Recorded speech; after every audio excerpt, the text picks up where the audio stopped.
What up, y'all? We back at it again. This is the Undisputed Life of the Corinth. We don't get all the truth about me from the past, present, what's going on right now. And right now, we got a very close friend of mine, you know what I mean? And she was chose to do this interview because we worked together before. She's on my album that's out currently. She's an entrepreneur, writer, actor, mom, director, all the things you want to name. And she got her own company. She didn't write this video. Anyway, you know what I'm saying? We're going to get into this and see what a person that knows me from both sides of the fence can tell y'all that y'all really don't know about me. So, how you doing, Jack? I am doing well. How are you doing this evening, Dwayne? I'm good. So, I'm a little bit nervous, right? But don't even worry about it. Let's go ahead. You don't seem nervous at all. You seem just right for this interview. I haven't been on the camera in 10 years. So this is new for me because I wasn't going to do this. I wasn't going to do it because of the fact that right now I'm considered like one of the most underrated artists in the industry. And then nobody knows it. So it's like there's a lot of comments being made about me. So for an artist that I've worked with to do the interview will show other artists what somebody else that's done the interview with me has to say, can say, and will say. So some of the things, so you can get like a good eye view of it, is people think that I'm a bad businessman. They think that I'm too emotional. They think that I lose a lot of people in my company. They think that I don't follow the Lord as I should. So basically what I'm saying is it has to be the 3 songs that you're going to release on the album. So that way it'll push the album when we release the album in the 4th quarter. So any 3 songs that you submit is going to be the song that we're going to push to radio. And also going to be the song that you'll perform at any event. In the deal that we sign, and the deal that you sign, basically, as I told you, it's going to be you sign to Squad 2911 in conjunction with your own label. The other 3 artists for next year are going to be the artists that's going to be releasing under your label alone, but still going to be held to the same amount of units. You know what I'm saying? So they're going to be under the same deal. It's just that they're going to be signed exclusively to you, but under the distribution, marketing. Where were you born at? I was born in East St. Louis, Illinois. I was born at St. Mary's Hospital. I'm the oldest of 6, and my mom is Mary Culpepper. She's now married, Mary Barnes. And East St. Louis right now, you know what I'm saying, that's my hometown. I love my city. East St. Louis right now is not a place that I will go back and live, but I still go put my city on the map. I'm not gonna hate it for nobody. But that's where I partially grew up at. And East St. Louis pretty much, is, I can say that's like another side of Compton, but I would say a little bit more rugged than Compton. Nothing against Compton, but East St. Louis is pretty much, it's my home, it's my city. I agree with you on that because I traveled and went over that bridge, and I'm like, where are we at? East St. Louis? Don't even hate on it. Don't even hate on it. Because one thing about it with East St. Louis, you got to know the city to be in the city.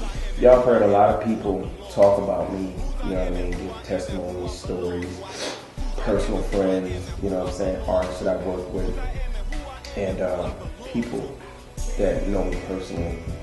But there's a lot of things that I haven't said that need to be said that I touched on through this video. One of the things is, growing up, I grew up with a single parent. And I grew up off of welfare. So I know the side of life where, your mom have to take the welfare money and make sure it works for the whole entire month. And, you know what I'm saying, my mom used to shoot dice. You know what I'm saying? So she knew how to take that money and break these fools for their money. You know what I'm saying? She just knew how to do that. My mom knew that side of life. With my siblings and growing up and stuff like that, there was one particular story where we didn't have no TV, and my mom would sit back and watch us entertain her with whoever we wanted to be in the industry. And I always chose rap. My other brother, Tony. To be in East St. Louis, you got to either know somebody or be with somebody, because that's a city you don't want to just travel around in and not know somebody, because you got to know for real. But when it gets dark, yeah, you got some problems on your hand when it gets dark, But my family is there. Some of my family's still there. My grandfather's buried there. It's a whole lot of stuff, but that's my city and I'm a record. Okay, so when did you realize that you have these talents? I've been writing music since I was 5 years old.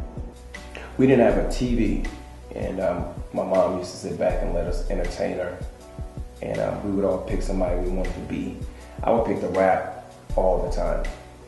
My brother Tony, he would want to be Prince, so he would pick Prince, and my other brother, Kendrick, would do something like how to build stuff or whatever. And my other siblings, they pretty much, my sister would just go up there and stand there or whatever. But it was entertaining because my mom would sit there and she would be our biggest fan. And we did everything to entertain her. You know what I'm saying? Being raised by a single parent, you always find a way to make things work.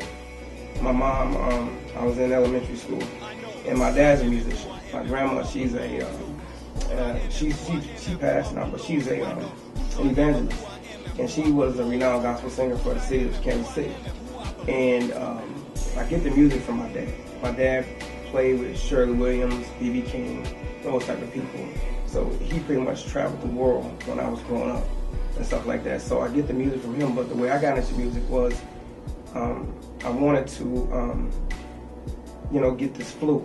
I was in, I think I was in first grade, and I wanted it so bad, you know what I'm saying? But I was raised off welfare, so being in a house with a single mom and 4 kids, it's like, you can't go ask your mama for everything because I can't get that right now, we can't get that right now, so you gotta either take it for what it is, and so mom was like, came to her and told her what I wanted, and she was, very hesitant to do it. And then my auntie went to her. My auntie said, "Oh, girl, go on buy the boy the daggone flute. He want it. Go on do it." My life wasn't hard. But being raised by a single parent, you always learn how to make things work. I knew who my dad was, you know what I'm saying? My dad was not there, but he was existent, you know what I'm saying? And I knew that, he was alive and he was in the world doing whatever it is he was doing. And at some point, I just knew that at some point when I got older or whatever, I would talk with him. I knew that. But my mom, she made for sure that we at least didn't want for anything. And that's the thing that people don't know. My mom has the biggest heart in the world, and she goes hard for all of us. And with seeing her side of the family be a certain way and us be a certain way with her, I've seen and I've learned why people call certain people in the family the black sheep of the family.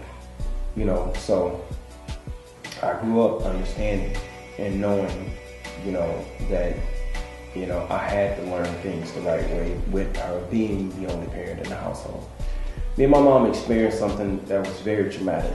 And what that was when my grandmother was alive, when I was younger, I think about 5 or 6, I went through the windshield of a vehicle. My mom's head, her head bashed into the windshield. You know what I mean? And that was the most traumatic thing in our life, where I could have lost my life, she could have lost her life, or what have you. And it hurt the both of us for the rest. I still got the scar right here in my head, just to prove it. But by the grace of God, I'm still here. But to go through something at that young of an age with your parent does show the impact that Christ has on your life. Then outside of that, growing up, the man that was in our life, I ain't got nothing bad to say about the guy, but he wasn't the guy that should have been. He was there, he was existent, but he wasn't a guy that I would have chose to say that he needed to be here for the rest of our life. But my mom was a soldier, she was a very strong parent. She did what she did, she raised us and so on and so forth. She tried to make sure we all got a better life. So my mom bought it, and here I was in our backyard. I didn't have no teachers, no nothing. Reading this music, and I learned, somebody told me, the way you do music is to follow the note, follow the melodic structure, and you'll know what it says. So here it is, I'm reading music at the age of now 6, and didn't even know what I was playing. But I ended up getting into my elementary band and playing exactly what was on the music and had no clue what I was doing. So when I got into that, it was like I started writing other people's songs. I never wrote my own. I was writing other people's music, but creating my own words. And so late at night, as I grew up, you know, my mom would see me up late at night. Boy, cut that light off and go to bed. But I'm up under my head, up on the covers, just writing music. I had no clue what I was writing. I really didn't even think about music at that time because I'm living in a household with my mom. The man she living with ain't a good dude at all. So my guard is always up, you know what I'm saying, with that dude. Nothing against him, but it was like I saw what not to be growing up. And seeing all that and seeing my mom have to defend us all our lives and get away from this dude and alcohol and all that type of stuff. It was like music was the furthest thing from my mom, but it always kept me at the forefront of writing all the time. And I had, like I said, I had no clue what I was gonna write. But what really got me was one day I was at Highland Park, and that's where I went to school at. And I was in 7th grade, and I remember it like it was yesterday. We're gonna actually show footage of that too. And I'm sitting at the lunch table. I need to mind you, I never rapped in my life. Didn't know what I was about to do, but I did music. I was in band, writing, all that type of stuff. As things started to progress, you know, I always knew music was existing in my life. And we moved from East St. Louis, and we moved to Minnesota. Before that, we moved to Springfield, Illinois. From Springfield, Illinois, we moved to Minnesota. And when we moved to Minnesota, that's when a whole lot of things started to change. You know what I'm saying? A better way of living, you know what I'm saying? More opportunities. My mom worked very hard to get off welfare. My mom drove a vehicle with no windows in it in the dead of winter. Trust me, dead of winter. No windows in the car. But she drove it to school to get her CNA license because she wanted to get a better life for us. So I would see her get up every morning, get dressed, bundle herself up, get in this car. It was a Chevy, by the way, 4-door Chevy. She would get in this car, all the windows would bust out of the car. You know what I'm saying? The front and back windows were running, but the 4 windows on the side wasn't. But she would drive to that school every day to get these licenses. When she got her license, that was the biggest day of her life because she got us off welfare and she started living to take care of us off of her own income. You know what I'm saying? So to see my mom not have the right type of dude in her life, you know what I'm saying? Us getting older, then to go through that scene where we could have almost lost our lives and then moving from state to state and then growing up seeing that men can be very horrible and horrific in a woman's life, you know what I'm saying, showed me that, you know what I'm saying, I had to try to beat all the odds. This dude come up to me, his name Chris Whitby. Shout out to the homie. He come up to me and he's like, I want to battle you. I'm like, for what? We're in 7th grade, dude. I want to do my schoolwork, eat my lunch type of thing. He's like, nah, I want to battle you. So I get up and you know how kids are, how we are when we're younger. Oh man, he calling you out. What you gonna say? What you gonna do? Yeah, what you gonna do? I'm sitting there like, I'm not even a rapper. What am I gonna do? So I get up and I go out. Here come everybody. I'm like, is this a fight about to go on? Everybody come and we get on this little circle. They're like, you gotta get up there. And I get up there. And dude, I'm like, what are we about to do? I'm asking him, like, you gonna give me some instructions? So he was like, I'm gonna go first. Okay, so he went. And everybody like, oh, he got you. And I'm like, all right, fine. Let me put something together. So I must have said whatever it is known to man to this dude. I must have had the whole crowd shook. And I won. And I'm saying, I'm like, is it the chicks too? Oh, it's on. It's on. It's on. Like the girls was digging it. They was like, man, you got it, man. You did good. And that's when I realized. I'm like, I got this gift. Feeling that rush. Yeah, and it was like the words, it just came to me. I didn't have no beat. Never been in the studio more.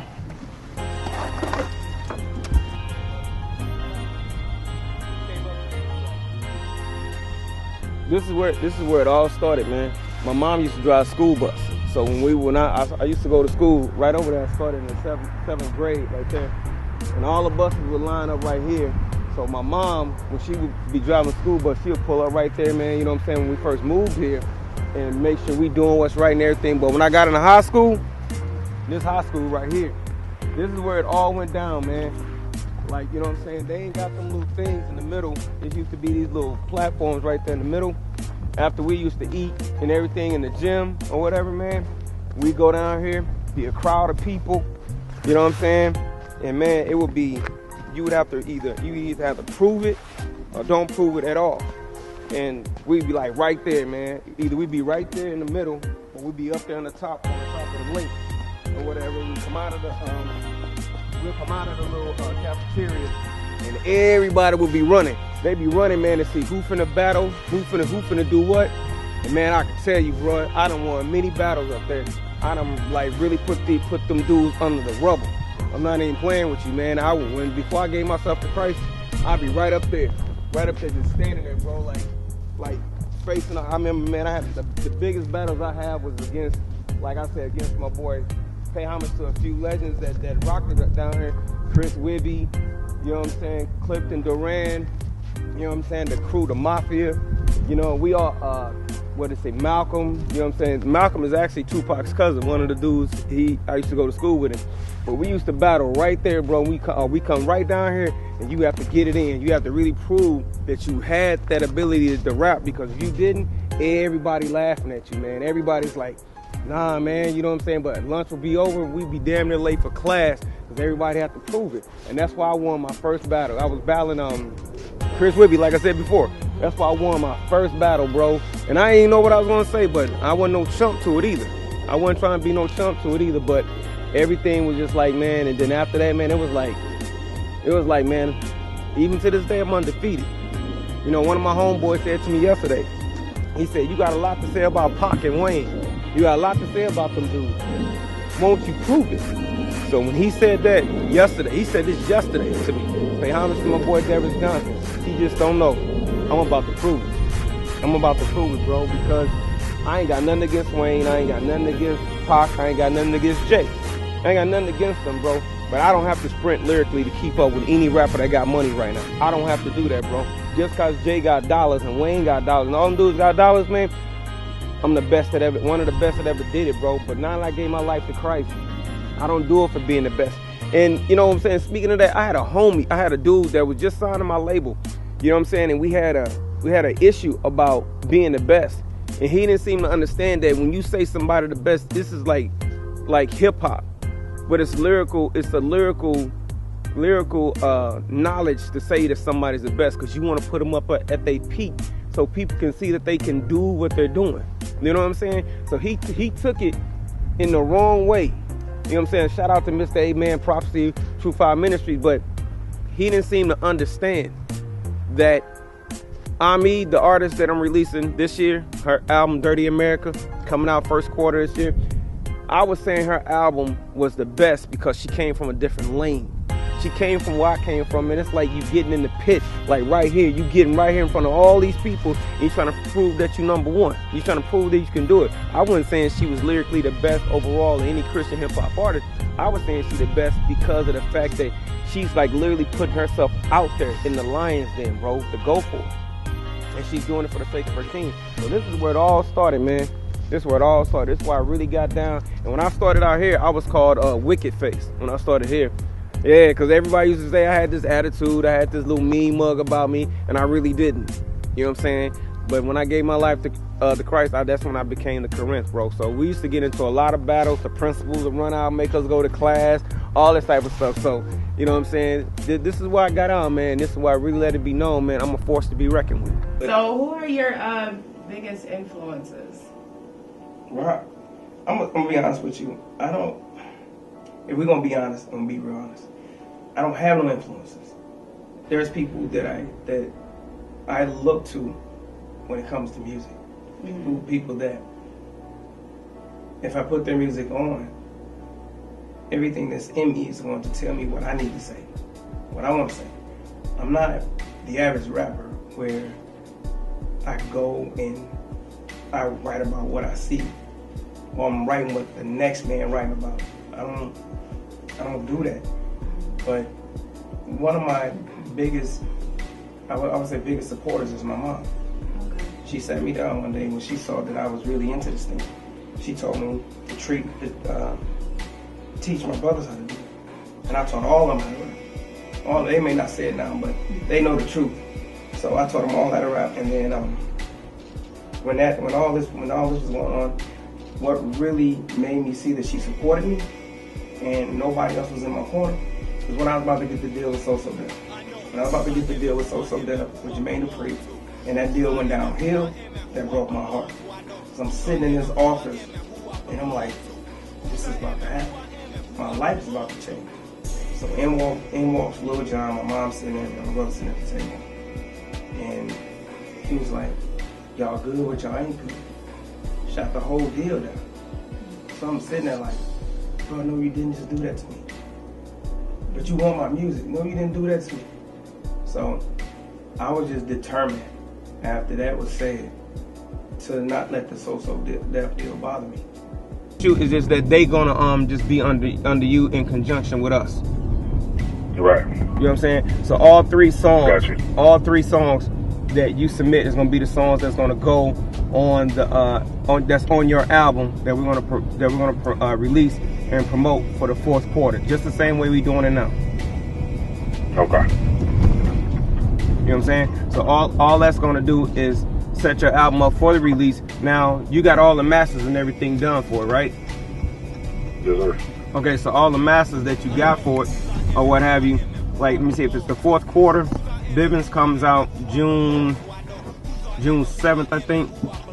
I think that's June 7th. And then yours should be submitted at least by the middle of June. So that way you'll get that 8-week window, of time, so that way the distributor can get everything set up for retail release. Okay. You see what I'm saying? So long as you got that 8-week window, everything should be fine. So the same deal still applies to what we talked about earlier. I ain't gonna put your numbers out there, but the same deal applies right. from earlier. The same thing. Okay. You know what I mean? Got you. So dude, are you for sure you want to do the deal as far as being the first one? I'm definitely gonna be the first one that's up. Okay. Me personally, I like the structure of it. I got to put it with my team and of course pray on it. You know what I'm saying? And God willing, we can make everything go forth and go through, and give everything all praises to God, and let God maintain the course of what He's doing. He's the leader of the camp anyway. So no doubt. So I don't have a. No doubt. So when you put your email together, put the 3 songs in the email from the album that you want to release. Put the best photo you got that you want to have me release, because I'm gonna release the announcement later on today. You know what I'm saying? And also put your bio in there too, because when we send it to radio, the radios, they like to know who they talking to. They like to have a little bit of background information on who they talking to.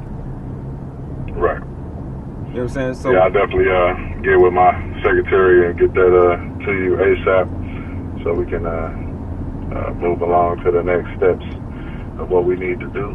Okay. Did she attach herself to all the communication for the administration, so that way she'll be in the loop of everything if you miss something? I have told her about a couple of them. I know that you just put another one out there, so I need to tell her about that one. But she will be attached to everything, all lines of communications that you have, or that I have with you, she'll have with you. So if I'm ever non-present or unable to be there or be available, she will be. So she definitely will be adding the newest line. Okay. Well, here's what I'll do. I'll solidify your contract tonight, and I'll send it to you in your email for you, in conjunction with your label. I'll send that to you tonight. That part is pretty much sealed right there. And then just send me your address and everything, so I have your address and everything, so that way, I can have all that in the paperwork and everything. My mom told me on the way back home, we drove to Atlanta. We're driving down the freeway, and I'm crying. And my mom was like, do it yourself. She's like, go to school. Learn this industry. Learn everything, so you can get it yourself. So I bought every book I could find. Music became my voice because I started to see that, you know, people will hurt you. People will walk away. People will view you in their own eyes to justify the means of how they feel.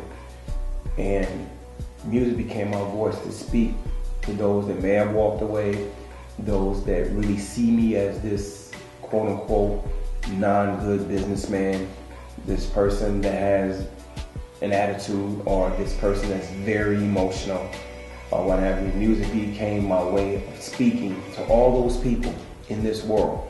Now, when I started rapping, I started rapping, battle rapping, and you know, that right there was the way into it, because I kind of like was pushed into it. You know, nothing, you know, my hat goes off to all the men that I battled, all the men that I grew up knowing, and I still know today, because they are one of the reasons where I earned my rep and as this rapper that I get in and get it in with the best of them. But it's so many things that I had to, figure out to write about. Like, I almost died for one. You know what I mean? I had death wished upon me.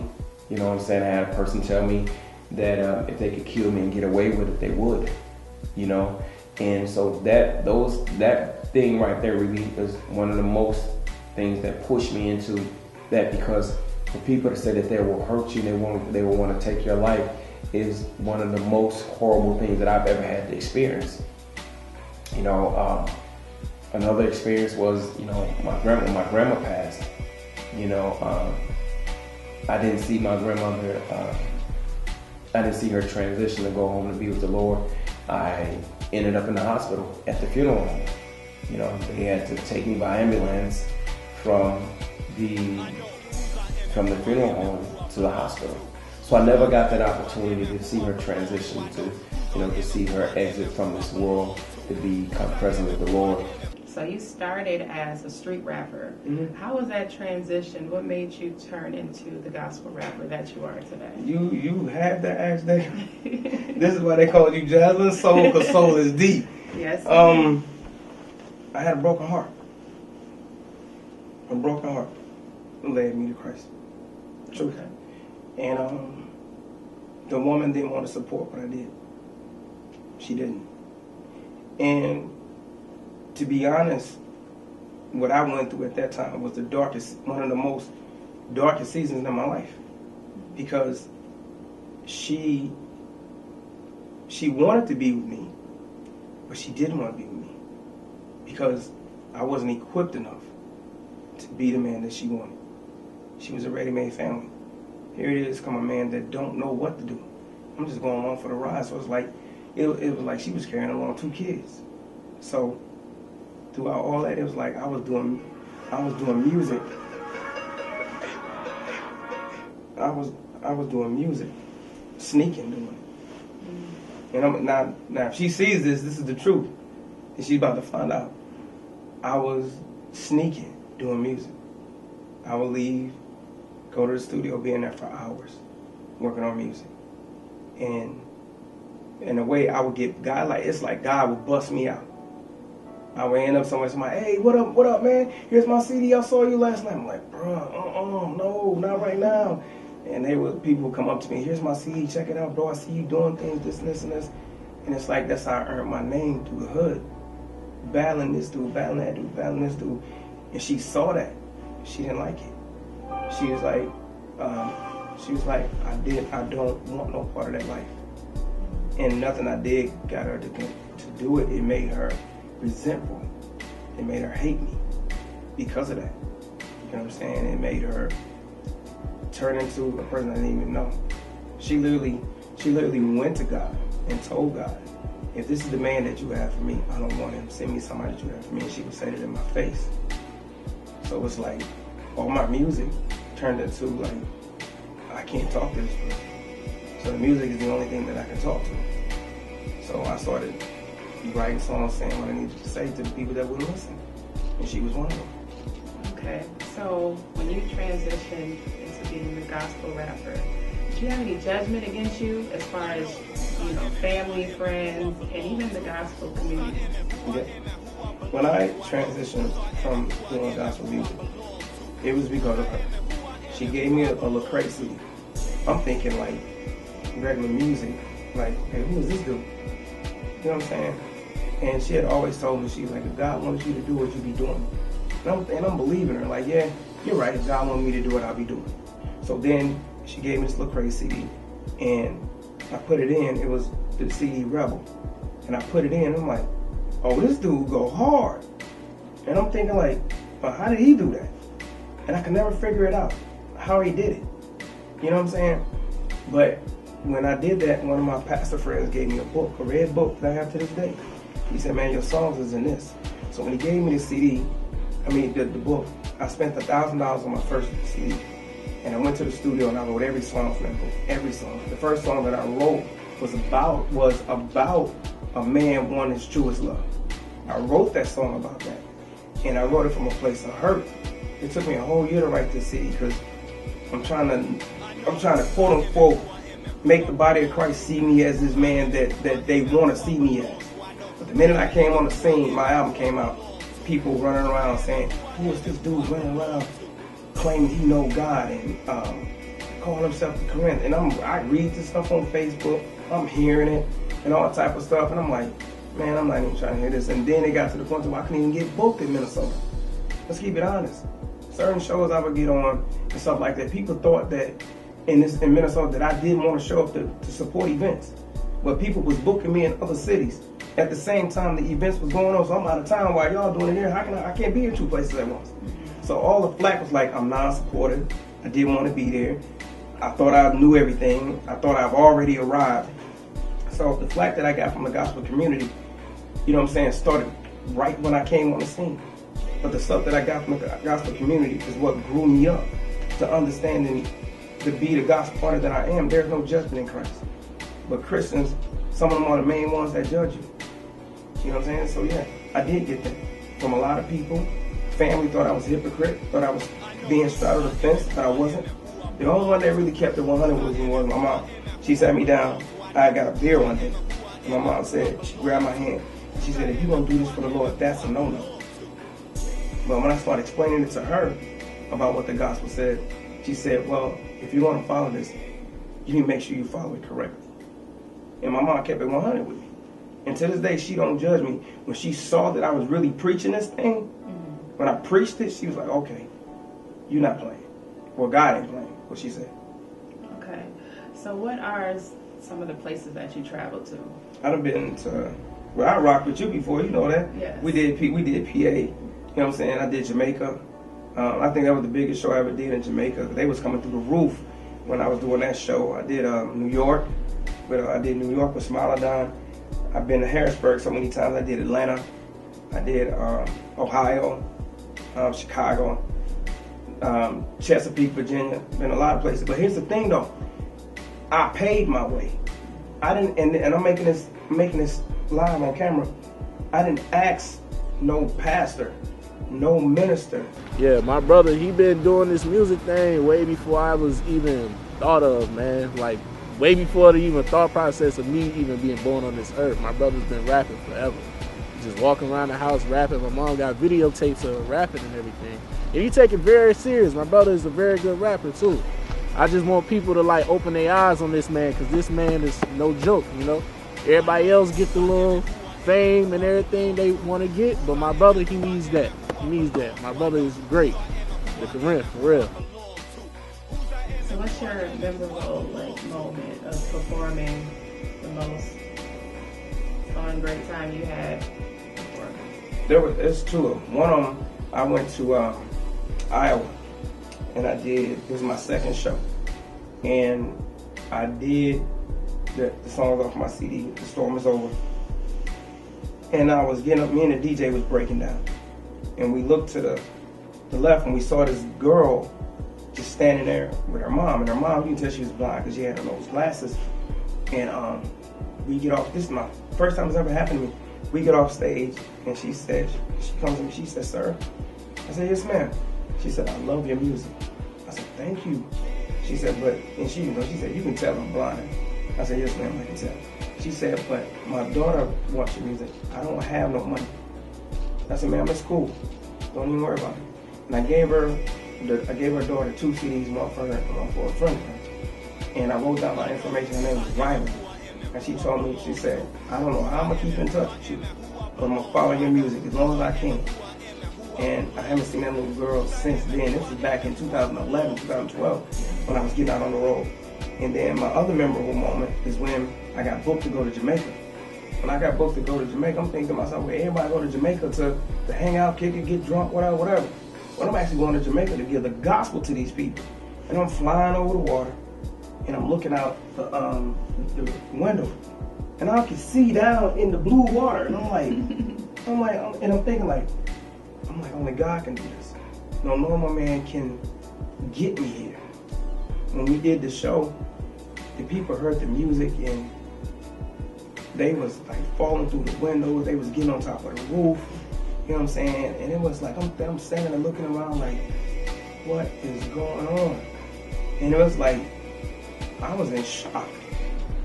Like little old me, and all y'all in here looking at this, and I had to stop. It was so overwhelming. I stopped rapping and put the mic down. And I'm standing there like, come on, y'all. Serious. But after that, I was just like, I went back to my hotel, called my mom. And my mom was like, just don't give up. And Jamaica was the biggest performance that I've had. Okay. So, let's talk about your love life. Here it comes. Are you dating? Are you looking? I mean, you're busy and everything. Do you have time? I don't have to. Huh? I don't have to look. You have to look? I don't have to. So you're just doing you and... No, I don't do me. No, I don't do me. Let me say this. There is somebody in my life. Let me say that. But, you know, the one thing that I've learned is that in this industry, every little thing that you do and everything that you can do with this person or whatever, and doing what we do, the media would take it and run with it. No matter what level you're at, they take it and run with it. But there's media personnel at the level we're at. They want their next big story. You know what I'm saying? She knows I do music. She knows where I go. Everything. Ain't no secret. But the one thing that I've told her, and this is no hidden subject matter, I do not put my personal life in social media. I don't give the public the opportunity to take it for what it is. Because if I want to destroy it, I don't need them to do it for me. I'm going to do it myself. You know what I'm saying? So, and this is not a made up answer or a thought about answer. This is exactly how she, you know what I'm saying, was not liking it. You know what I'm saying? I can't get mad at it, but the fact of the matter is, I'm not going to put my life out there. You know what I'm saying? I'm not going to do that. I'm not about to give, not that, you know, I'm downplaying Christians, don't get me wrong. But I'm just not about to put my life out there for nobody. I'd rather keep that separate from what I do for the Lord. These other pastors, they can, oh, look at my first lady. Yeah, y'all do that. Y'all do that, because the minute something go down, they got all the tabloids on. I don't need that, man. I need home to stay home. Okay. So you manage a few artists. So how is that, dealing with different personalities and, you know, getting them together and getting yourself together with your situation? I'm going to tell you, that has been a ride since this company started in 2011 or 12.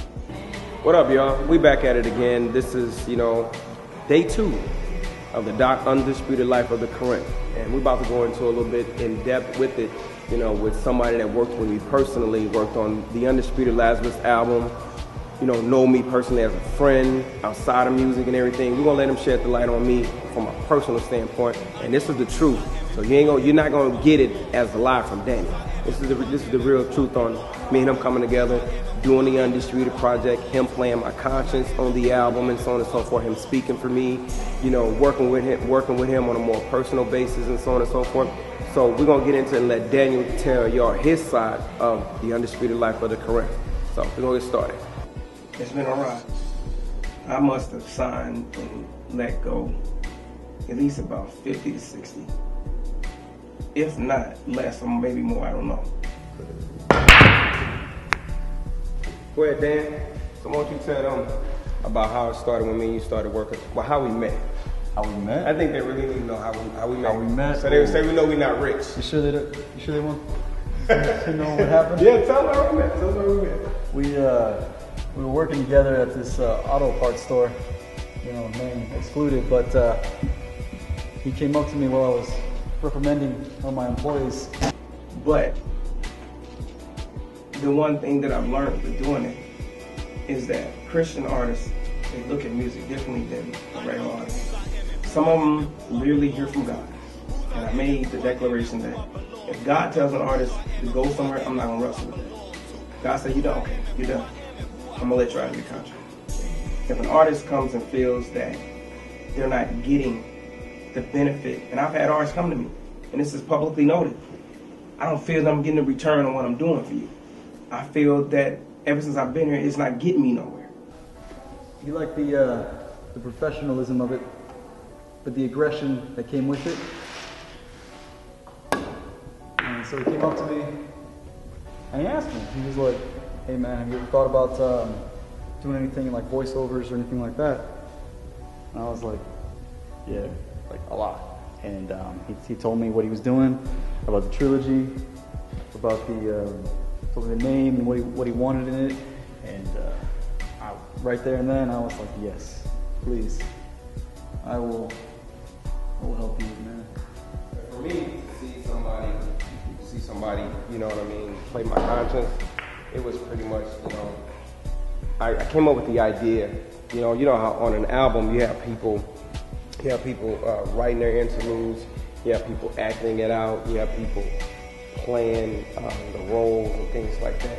But at the same time, I needed somebody that could think for me and say stuff that I would want to say. So every time I got with Dan and I was like, you know, this is what we're working on today, and you know, he was like, you know, okay, tell me what you want me to write. But every time I would tell him what I wanted to write, I would give him exactly what my thought process was with doing his album, and he would put it together as if he was really me, like he was really talking for me. To see him come in to the studio and knock it out when he did the intro, and then to see him do the intro existence on the album, it was like he was really reliving who I was all over again. He was reliving who I was, you know, in that particular moment, because he spoke about something that I was feeling at that moment when my brother passed. So, you know what I'm saying, when we got in the studio, honestly, I thought he was gonna crash and burn. But when he got in the studio, it was like he was ready.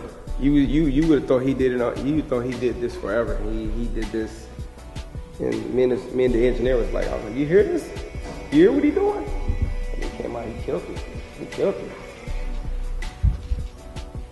I mean, what do you think? You know what I'm saying? I mean, was I bad to work with in the studio there? Was I bad? I think you knew exactly what you were doing when you picked me, man. What's on me right now? It was fun, you know what I'm saying, working with him, because like I said, he was thinking for me and was talking for me. You know what I mean? And it's like every time I hear Existence over and over again, to me, Existence is not a song, it's an interlude, but it needs to be a song, because it's one of the hardest tracks on the album, me, personally. I feel that you cannot do what I'm expecting you to do. And the biggest one of them all that I've heard, you are a bad businessman. I don't like your temper. I even had one, I had one employee of mine tell me, I ain't gonna say her name, but she told me, she said, as an artist, you're good. As a CEO, you suck. I said, oh, okay. I'm like, I don't know how to take that. But then she told me, you just suck. You know what I'm saying? And that must have hurt like a knife. And I'm thinking to myself, like, okay, cool. And we parted ways. And we never talked since. But dealing with a lot of artists now, I can say I got a team that want to be here. Nothing against the ones that came and gone. Nothing against them. Some of us we still talk. Some of us we don't. Some of them, you know what I'm saying? Like I just had a conversation with a young lady. You know, she was on the show that I produced called The Heat. And it's an internet talk show about what the church don't talk about. You know what I'm saying? Like certain things, they're scared to talk. If somebody's dealing with multiple personalities, they're scared to talk about that. This is what this show is about. She says to me, she said, why do you keep losing people? When she said it to me, I had to think about that. Like, I don't keep losing people. If people want to go, I'm not about to argue with them. But then she got real upset. You told us, you said that your producer wanted to change something, and me and the engineer looked at each other and we were like, He did. I He said can't. when the song got done. I said, we listened to that thing, and we said, if he changes anything about that, it's not going to feel the same. Because me and him were joking around, me and the engineer, it was fun and games, and all of a sudden you came out and, you know, and you, as soon as you dropped, it was just, me and him stopped talking for a second and just watched and listened, and we were like, ooh, okay. But see, when I sent it to the producer, right? They wrote, and I got the write up on it still. They said King was not my best work. You know what I'm saying? But it could get some touch up or something. They were saying. No, they didn't like it. They didn't like it at all. I'm telling you, I must have sat there when I was reading. I was like, oh my God. But what that did was that just fueled the fire, man. That made me just want to even go even harder with the whole entire thing. There was definitely passion to it, and I think that's what me and the engineer heard. When I sent it out for people to review it, they didn't review it. I mean, it worked. Yeah, It worked. They didn't review it because they was like, it sounds dated. It sounds not my best work. But I didn't take it bad. I didn't. I took it as these are music professionals. One of the homies was a music professional. He looked at the album. He gave me his best advice. I must have went back and redid a whole lot of things on the album. I even went to my team, was like, y'all listen to these songs one by one, and everybody was giving their honest opinion. So when you heard King, for you to be the first person that hadn't even heard the album before, when you heard King, you like, man, don't change nothing, don't change that. For you to say that to me, and I was like, okay, I must have some. Then I sent it to my boy who lives in St. Louis now. He was like, man, you got a hit on your hands. You know what I'm saying, like that. So it was, you know, King, and then having you come in and play My Conscience, that was very creative. And I thought about that because I needed I needed somebody to speak for me, because me speaking for me, people know who I am. They know what I want to say. They can predict it. You know what I'm saying? But for a complete stranger to come in, get on the album, and do what you did, you know what I mean? That right there shows, you know what I'm saying? And it also kept me as the underdog, lyrically. I even had people tell me that I needed to change up my style, or whatever. You started to tell everybody that it wasn't just me writing this and performing it by myself. When I wrote it, I showed it to you, and that was exactly what you wanted. It wasn't just some random artist, you know, putting their own input, putting their own thing in, and it had nothing to do with you. It was still you, just a different style, just a different way of thinking. See, I come from the era NWA, EPMD, all those type of rappers. I don't rap what these other rappers rap about, or rap the way they rap. I don't do that.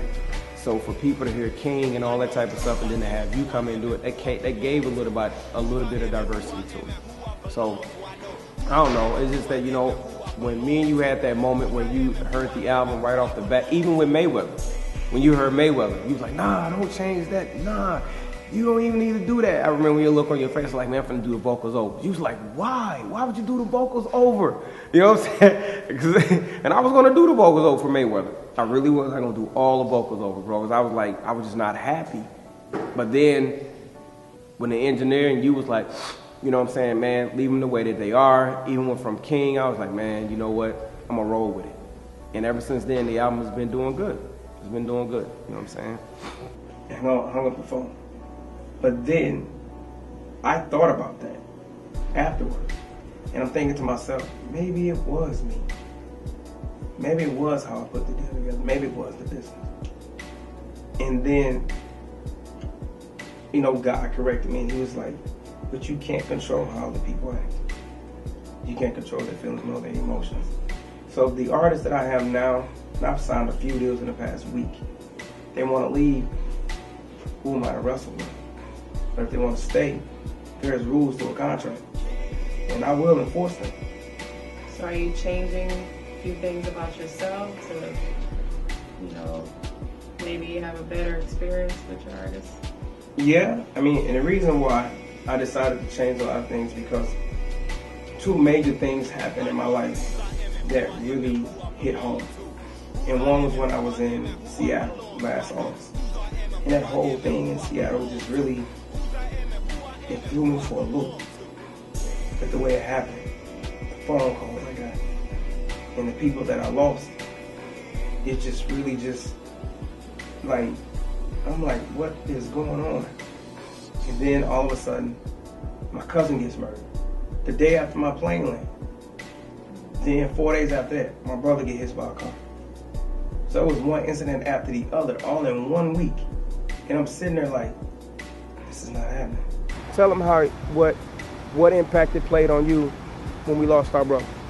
The impact it played on me, you know, I lost all my brothers are like people I look up to. They're my protectors, you know, when my dad ain't around. These men I can look up to. I can call on when I need help, anything, life advice, anything. You know, they big brothers, but they more than big brothers. They friends, they best friends at that. These is people that I know who gonna be there for me and everything. And when I lost one of my brothers and he was the second youngest, I'm the youngest, it made me feel like I lost a real close friend, you know, because he used to give me game on everything, life, the household and everything. You know, I used to call him and be like, bro, mama tripping. And he'd be like, you already know how mama is. It's life, man. She just wants you to do good. Yeah. Seattle made me look at people will judge you.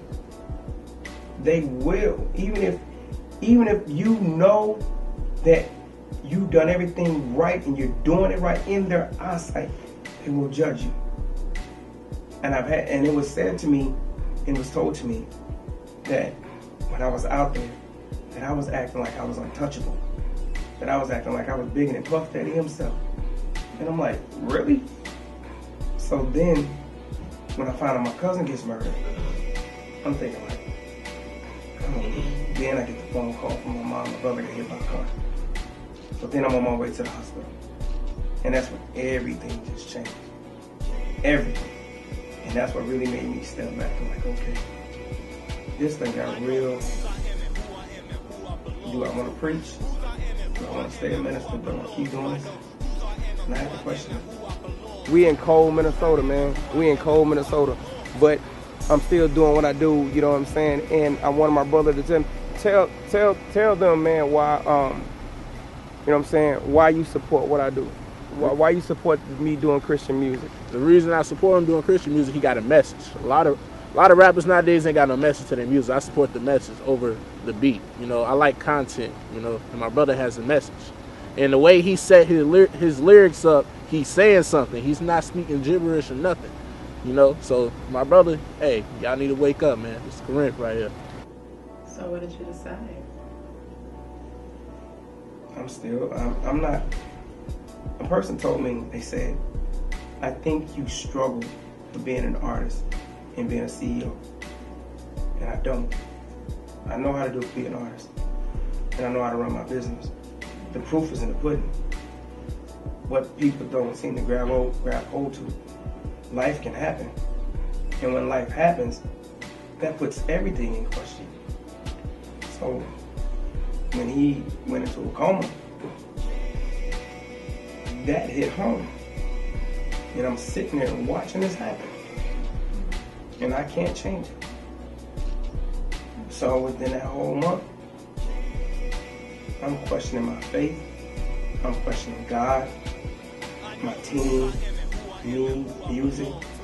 I even started questioning life itself to decide how I'm going to do it and I want to continue. Well, I was going to ask you what your ultimate goal is. Like, you're sort of at a standstill right now. Is that true? So I was more so hurt. And it was like, here we are sitting in the hospital. And all these things are, my life is like going in circles. My mom is calling me every day. She's like, I need you to come down and pray. My brother called me, can you come pray? I don't know how. You know, so I even almost got arrested at the hospital by praying and preaching the way that I do. And what's like the biggest thing that got me was, you know what I'm saying, I'm believing that God is going to let him live. I believed it. I literally believed it. But God had the last say. And when he took him, that's a night I'll never forget. Because right then, I'm sitting there in the hospital. And like 200 or 300 people, I had to go off in a room by myself. I had to sit in this dark closet by myself. And I called my team. And on the phone, and I'm like, I'm done. This is over. I'm not doing this. I'm not doing this no more. It's a wrap.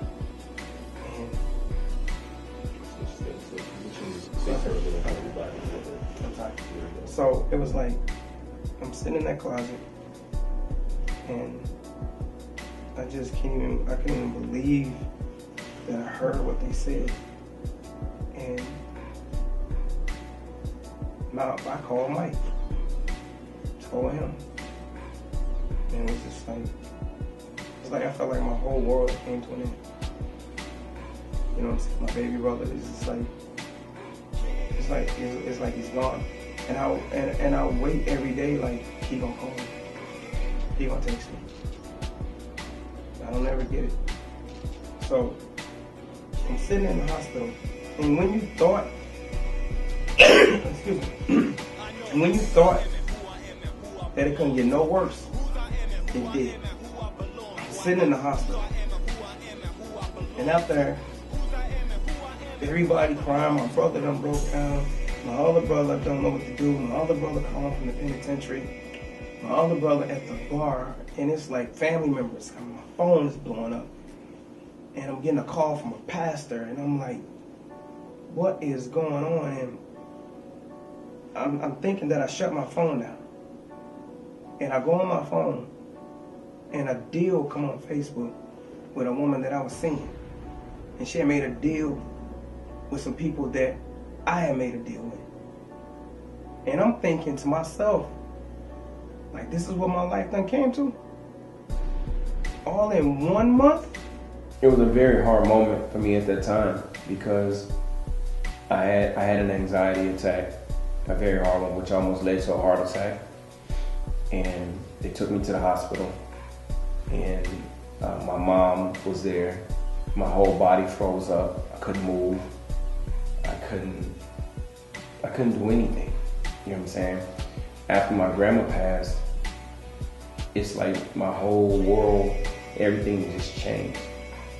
I ended up in a relationship where the woman that I was dealing with dealt with a Ouija board. And in that, you know, me not being a saved man, knowing of God, you know, but not knowing what I know now, to practice the word of God, to preach it to other people, and to go around this world sharing it. You know, you don't share company or do things with other people that you have no knowledge of. That's why the Bible tells us, my people perish for the lack of knowledge. And touching that Ouija board almost killed me. It really, when I say it almost killed me to the point to where my mom had to leave my mom had moved back to Atlanta. She had to pack up and leave her home to come back here to Minnesota to get me better because I was damn near dying. I was on the verge of dying. I went from weighing regular weight down to about 95 pounds instantly. I was like it was like I was slowly vanishing from this world instantly, right? It was like I was just dying, and my whole life was just going away. And when my mom came, she moved back to Minnesota. She helped me get back to the point where I could start doing for myself. You know, and this is why I love my mom so much, because she would go to bat for me. But the fight in that right there with me was I had to fight to get back to the life of being able to make conscious decisions after coming out of something that literally almost killed me.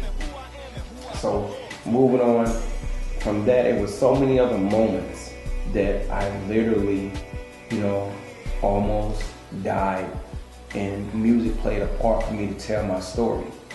You know what I mean? I'm not the one to go and fabricate the truth for a personal gain. I can't do that, and I won't do that. And I think that's where people underestimate me as an artist, as a businessman. as a human being, because I'm the type of person, I do wear my heart on my sleeve, and that's something that I've had to look at over the years to stop doing, because when you give your heart to someone, they will literally take your heart. If they have it, they know they have it, they are taking it, they'll run with it and leave you standing there with feelings that you don't know nothing to do with. So it's like I got into a relationship that I loved, and it's a relationship where I loved a woman with my whole heart, and that relationship like to destroy me, because not being the man that I needed to be for her almost sabotaged her life and almost sabotaged my own. Because when you're not in a position where you can be one with someone else, the whole relationship is not going to serve a purpose. So to get to this point in my life and seeing the evidence of every battle I've had to fight, and I'm sitting there like, this is not happening. I'm thinking, while I'm looking at Facebook, like, my brother in that bed, and I'm looking at Facebook like, this ain't what, I don't see that. I thought it was a figment of my imagination, and everybody's crying, and I'm sitting there like, Lord, what is you having me do? So I go outside, and I walk down the block. I just walk, and it's like, I couldn't even hear. It was like I was so hurt I couldn't even hear my own heartbeat. That's how hurt I was. So the next day, you know what I'm saying, I get this phone call, and it was business people calling me. So I'm like, nah, it ain't what you saw. And I'm sitting there like, y'all called me a day after my brother passed? But then this is why people want to judge me. Because then I'll get 10 toes deep to get you right. But I'm wrong because I want to. The Bible says be angry but sin not. But at the same time, I got a right to say how I feel. And here it is. I'm seeing this on Facebook. I'm thinking there's loyalty in this game that we in. There ain't no loyalty in this. I can tell you I got loyalty with Big Mike. I got loyalty with Deborah. I got loyalty with you. I got loyalty, you know what I'm saying, with the woman in my life. I got loyalty. But I don't got loyalty with a lot of other people. And when I saw this, I'm like, okay, it happened. I can't do nothing about it. But then it happened again. Another deal came up. And I'm sitting there like, okay. Now I'm about to say something. So I went on Facebook and I blasted the company. I blasted it. And I didn't care that I did. You know what I'm saying? I can call their name out easy. You know what I'm saying? But I know what it will do for me as a businessman. But the truth is, here's how I work. If somebody come to me and they want to do something with me in this industry, and I'm going through, and they're going through something, I'm not gonna kick them while they're down. And if somebody definitely come to me, or somebody that I know, I'm gonna treat them like Walmart, I treat Walgreens. I'm gonna call your reference. Because there's a reason you ain't over there no more. And I need to know that. I don't want you to bring that over here. So it's like, from the time of losing my brother, that Seattle incident, and my brother passing, and the funeral, the deals, and all that type of stuff, the only people I leaned on was my team, Big Mike. Big Mike was there every step of the way. Every day. For me every day. So... Okay, well, I would like to say, I'm sorry about the hardships and your tragedies that happened. But I want to know about meeting you. And, I want to say, like, you actually was the one who started me into what I'm doing now as my career. You got me up out the house, from singing out the house, introduced me to the gospel life and traveling, performing for the season events and stuff like that. And I just want to know, like, how do you see me now from the beginning when we first started out? I'm gonna be honest with you. When we first started, we did those first 2 songs. I knew you was a go hard perfectionist. That you was like, nope, I don't like it like that. Nope, I'm gonna do it again. No, wait a minute. No, I gotta take some words out. No, book it again so we can do it another because I'm singing in a whole new, totally different fashion. You know what I'm saying? So it's like to see you like that, and then to see you now, I can definitely tell you that you the industry best kept secret. Okay. You know what I'm saying? Because you know what I'm saying, the songs we did is now about to get ready to come out because they was meant for this next project because of the theme and the concept that's going on with it. But let's talk about those songs we did. Exactly. I'll come in the studio and I'm hearing the beat for the first time and making up a song that I But see, if nobody else was an artist, people couldn't do that on the spot. That's a true artist where you can come in the studio, you hear the music for the first time, and you know how to get behind it and make it come to life. My studio name is what? What? I forgot. Jazz and Soul? Anime. No, but serious though. You know He called me anime every time I'm in that booth. No, serious, when she did it, when she went in the booth, man, it was like, the first time I heard her sing, you know what I'm saying, I'm thinking like I'm sitting across from her and we're talking about what we're gonna do. And then we go to the studio, we get in the studio, and I'm sitting there like, she don't know me from Adam, so let's see what this girl about to do. I put the beat on, so she's sitting back and she's writing on the paper. She's putting it on, I'm like, okay. So you ready? I'm ready. I think I got it. So she's going to the booth, and me and the engineer, she sang, and I said, man, Anime, sing a song like the people want to sing a song, Anime. I said, girl, you better sing that song, Anime. And man, I'm gonna tell you, bro, it's like she's not like, you can go to the studio with other artists, and you be like, man, I can't wait to send this dude home or send her home. But with her, it's like, man, she's like, work. Let's do this, work. And I can tell anybody, if you ain't gonna go in the studio and work with her to get the project done, you're gonna waste her time and you. Maybe she very first to take, I'm going home. You're not doing nothing, I'm going home or whatever. And she'll go home, bro. But it's like the songs that I got with her, you know, it's a few of them. And I can definitely tell people that her voice is different. And I think that's the part that got me, it brought a little soul to what I'm doing. You know what I mean? And I'm not afraid to touch the surface with music. And I think that's what you brought in my music, was that soul opportunity that I needed. But they about to hear all of them. They about to hear all of them. Okay, well, I can't wait. So, that about wraps it up. I had a great time interviewing you. Well, you the only one that could have did this. I could have got anybody, other artists that I know, but I needed somebody that was going to be transparent. You know what I'm saying?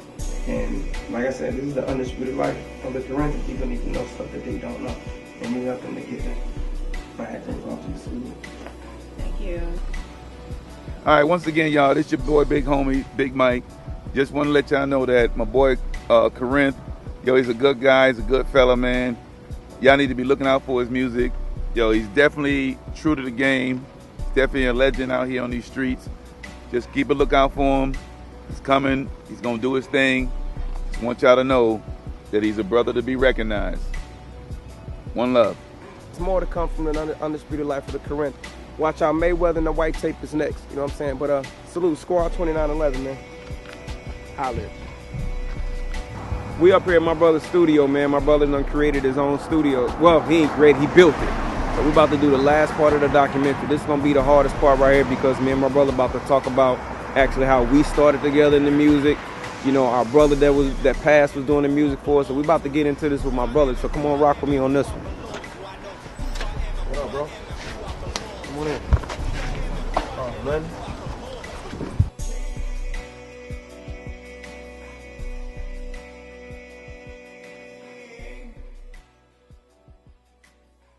We at my brother's studio. As y'all can tell, we had his new studio that he built. And I would say at this point in this documentary, I really think that y'all gonna hear y'all about to hear the truth. Not about just because it's my blood brother, but about the fact that he saw where it came from. He saw where it started. You know what I'm saying? So tell him, bro. Tell him in your own words. Man, yeah, all sums up with my mom, you know what I'm saying? My mom, you know, she basically, you know, got us all started into the music, man. You know, my mom basically, you know what I'm saying, started us all into music, you know. I've been doing music my whole life, you know. Pretty much didn't have a childhood, you know, been paying bills and stuff my whole life, you know. Me and my mom, you know, my mom raised us, you know, the right way. I don't drink, I don't smoke. Me or none of my brothers really, you know. Now that we got older, no telling what they doing or whatever, but, you know, we all got our own path to choose. I got my own path to choose, so I choose music still. To this day, music is my passion. I sleep music, I live music, I write music. You know, it all started with me, my mom, my older brother right here. You know, I'm just gonna take it and run with it. I'm gonna do something that my mom taught me how to do. My mom taught me a lot of stuff. I'm multi-talented. I cut hair, music, you know what I'm saying? I can even sing, you know. This is some of my talent right here. You gonna hit it with a Casey and JoJo? I ain't gonna hit it with nothing like that. No, I ain't gonna hit it with nothing like that right now, you know what I'm saying? But just to let y'all know, you know what I'm saying? From the ground up, as the grass get greener, my mom the one who taught us everything that we know. You know what I'm saying? Everything I know right now, all because of my mom, you know. With the loss of my brother, you know, put a big strain on me, but I got to get back into what I know better that he would want me to do, you know. So what I'm doing now, even with this documentary, this is all for him. That's how I look at things, you know. His name was B. Tiller, you know. That was his rap name, B. Tiller. So I feel like since he's not here, he can live on through me. So I changed my rap name to Tone Tiller. So whenever I do a beat now, you're going to hear it throughout my music, Tone Tiller. Tone Tiller on the track, you know what I'm saying? It used to be called Tone on the beats, you know what I'm saying? But now my name is Tone Tiller, you know? That's one thing people don't know is that my brother never went to school to learn how to do music. Oh, no. He never went to school. It's It was a God-given talent because, like you said, it started with me and him, with my mom, and my mom used to always tell us, you know, teach your other brothers how to rap, show your other brothers how to rap. You know what I mean? And we taught them all. We showed them all how to do it. And our brother that passed was one of the ones that really he believed in it strongly. He put his heart into believing what we was gonna do. Even though me and him started it, me and Tone started it, and it's no secret. Me and Tone, our first performance was at Prince's Graffiti Grand Slam? Yeah, Graffiti Bridge, or whichever one it is. Rest in peace to the legend. You know, but we did our first show that night. And when we did our first show that night, Tone was afraid to look at the crowd, so he wore these glasses. Yeah, I used to wear glasses. He wore these glasses. Whenever we perform, he was afraid to look at the crowd. But when we did the show, at that time we was called the Ghetto Gangsters when we did the show. I just came on the scene from battling people and stuff like that, and me and Tone formed a group, and then we got down with two other cats, man. One of them is called OG Grip now, you know, shout out to OG Grip, and another homeboy of ours, he's a coach now at the school that it all started at, David Ross. All four of us got together and we became the Legion of Doom, LOD. We was LOD for life, you know what I'm saying? So we were one of the hardest groups running here in Minnesota. You know what I mean? And to this day, you know, people still know us as those four men that did it together. You know, me and my brother stayed together afterwards. We brothers, you know what I'm saying? OG Grip doing his thing and David Ross doing his thing. We had one other member, Marcus Davis. And they went from 4 to 5. And we was doing shows here, doing shows there, doing shows there, doing shows there. It didn't matter. We just did the shows and wanted to just prove that we was a core, tight-knit group. I never had to go to any college or nothing to learn how to do music. I just picked it right up, you know. So now I can just sit down and just hit a key and just, you know, just do what I do best.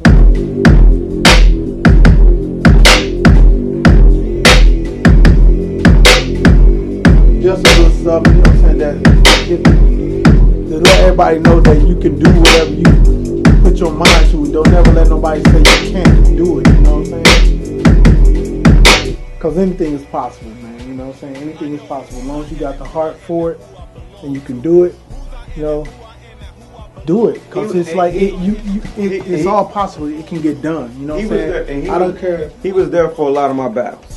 For a lot of my battles. Yeah, I was there for it. He was there for a lot of my battles when I came on the scene. I remember one time he called me up and he said, I got this dude up here that want to battle. I think we was 21, 22 at that time. Dude, I ain't gonna say how old he is now, but the dude, he called me and said, this dude up here want to battle. He with his girlfriend, and dude said he'll take anybody's money. Now, I ain't had no money that day. It was a hot summer day. I ain't had no money. So I said, okay, I'll be over there. He had about $500, and I had, shout out to the dude, you know what I'm saying? I don't know where he at to this day, but shout out to him for being, you know what I'm saying, competitive enough to do it. So I pull up, I had $4. That's all I had, $4. And he was like, man, I'm gonna put up what I got, you put up what you got. And then his girlfriend said, baby, you better win. So I'm like, oh, he gonna lose. He gonna lose. Don't even worry about that. He about to lose. Like that. So then he like, man, I ain't finna lose. He said, baby, get in the money. Get in the money. I'm finna double up our money. I said, okay, man. I said, little mama, don't be mad at what about to happen to him, because it's about to go down. So Tone was standing right there. Right. And took the money. Dude started rapping, going. I'm like, is you done yet, bro? Because we got stuff to do today. It's a summer day. I need to get this bread off you real quick. So he was like, he kept doing his verse, and then he finished. I must have got like 3 bars in. And everybody, oh, he got him. Everybody went around, and the girl, she went off. She started slapping him upside his head. I said, run me that, bro. So I took about $400 off him in about 10 minutes. She walking down the street, hitting him, you lost our money. You know what I'm saying? All that type of stuff. So I'm like, I try to tell you, bro, you brought a knife to a gunfight. You know what I mean? So he lost his money or whatever, you know what I'm saying? And then it was like from those moments right there, man, I just, you know what I mean? If I battle anybody, you know, like right now, I can battle if I wanted to. But it's not going to serve me no purpose because my heart belongs to Christ. But if I went there, if I went back, I'm going to have to say and do things that my flesh won't allow me to do. You know what I'm saying? So being in the position where we're in now, we're older, we're much mature. My brother got the production and music thing going. I'm still rapping, doing my thing. It's like people expect us to give up. They expect it. And music makes me happy. It makes him happy. It's a place we go into when life hits. And when we lost our brother, this is all we know. We don't belong to a gang or anything like that. I mean, shout out to the streets. Don't get me wrong.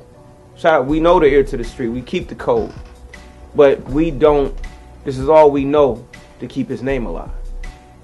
And this is, like he said, this is what we gonna do to keep his name here, because it's 6 of us.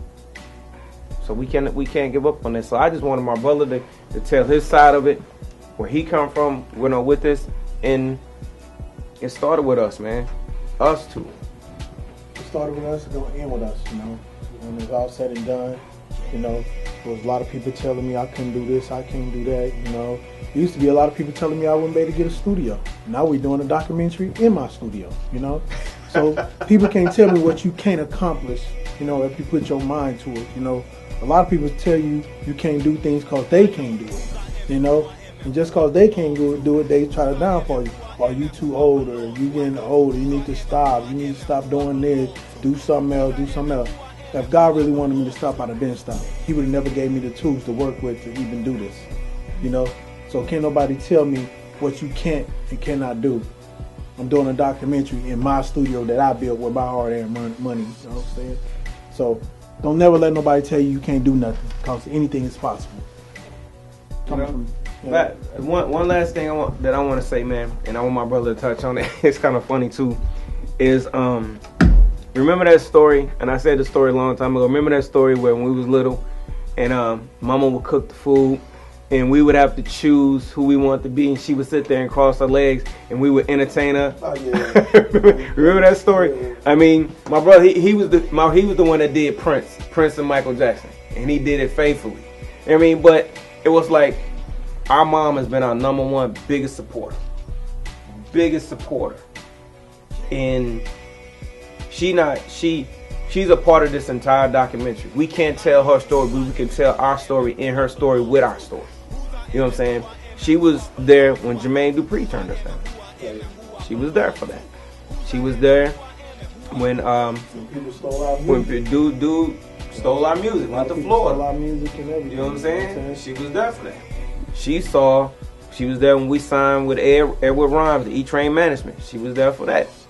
She was there when You know, shout out to the females that we was with. She was there when a lot of females said they wouldn't support it. That they didn't like it. They didn't want to be a part of it. Let's put it this way, man. We done been through a whole lot to get what we is today. You know, we gonna go through more. Because in this music, it's a learning experience. Every day it's a learning experience. No matter what you go to do in the music, it's a learning experience. So, if whoever in the music, I tell you, you learning something new every day. Because I learn something new every day, every single day. I'm learning something new. But that's never going to stop me from giving up. Because my brother, that's what he would want. He wouldn't want that. He would want us to keep going, keep the legacy alive. And that's what I plan on doing. With the help of the Corinthians.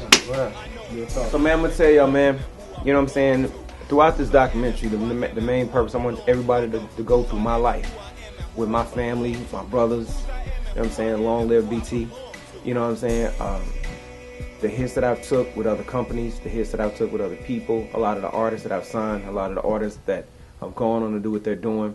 Squad 2911, you know, Ami, Bivens Walker, SBG, Anointed, Courtney Adrian, you know what I'm saying, Faith Walk, Echo 66 FM, man, and DPI Promotions, Enoel Schiff, Stephanie Wilson, Jacqueline Williams, Apostle Trotter, Carrie Ann Johnson. Why are you doing that? Why are you giving your shot? I just want to say something. You know, a lot of people do documentaries, right? But they be planned out. We didn't plan this, nothing. That's why I'm stuttering a little and nothing like that. We're going to tell the straight real. You know what I'm saying? And in this documentary, it's going to be, everything going to be the real. We ain't going to make up nothing. I ain't going to say nothing that wasn't true. It's going to be the real. You're going to hear the real life true story of Antonio Culpepper, Dwayne Culpepper, Kevin Washington, Kendrick Washington, Booker T. Washington, James Barnes. You know what I'm saying? Everybody. Yakita Culpepper. You're going to hear real true story about all of them. Those are my brothers and sisters I just named. Hold on. I'm going to say this here. I got to say this, man, before we end all. One of our brothers, shout out to Doe. I love that dude, man. When he was rapping with me, my brother, he's the third oldest. He could tongue twist as fast as Twister. He was good at it. I'm talking about, he was like, I don't even know how the boy picked it up, but when I taught him how to rap, he just was murderous with it. You know, and I just gotta say, man, that's one of my brothers that I can tell you honestly have a heart big as the world. If he could save everybody, he would. I'm just gonna end it like this. He could rap fast as Twister. You know what I'm saying? And even to this day, he still supports me as his brother in his music. He still supports it. He supports me preaching. He supports me with what I'm doing. Because he's a part of all of this. He's a part of all the building of the studio, the me preaching for the Lord, doing Christian music. He's a part of that whole history. That's what people don't know. All 6 of my brothers is a part of this entire thing. They are part of the Corinth. They are part of me. So the music I write is not just for them, me, and Squad 2911. It's for them as well. So in the undisputed life of the Corinth, man, I'm going to say this here. This is my story. This is my truth. This is my heart. This is everything of me finding my happiness. So y'all can get to know me outside of what I do on a regular basis. This is not to promote an album. This is not to promote a ministry. This is to give you an inside look of who I am and why I do what I do and why I go so hard for my team. So when you watch this, man, take some time to get to know your boy. Squad 2911 the building. This is the undisputed life of the Corinth.